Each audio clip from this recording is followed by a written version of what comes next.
জাহান্নামের আগুন থেকে বাঁচতে হলে একটা সন্তান মাদ্রাসায় দাও, একটা সন্তানরে হাফেজে কোরআন বানাও।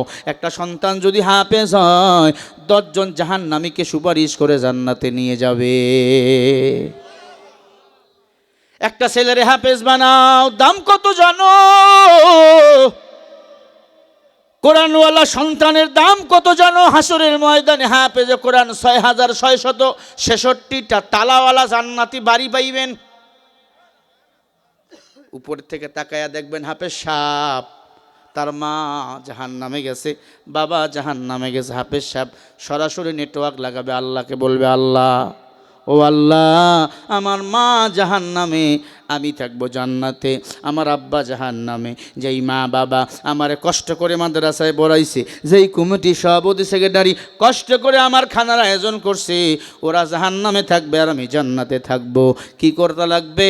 বলবে, আল্লাহ, ওদেরকে যদি জান্নাতে না দাও আমি কিন্তু জাহান্নামে লাভ দেব।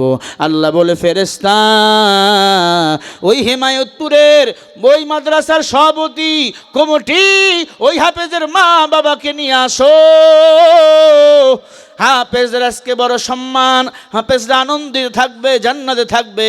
তার মা বাবাকে জাহান্নাম থেকে মাফ করিয়া গোসল করিয়া জান্নাতের মধ্যে নিয়ে যাও।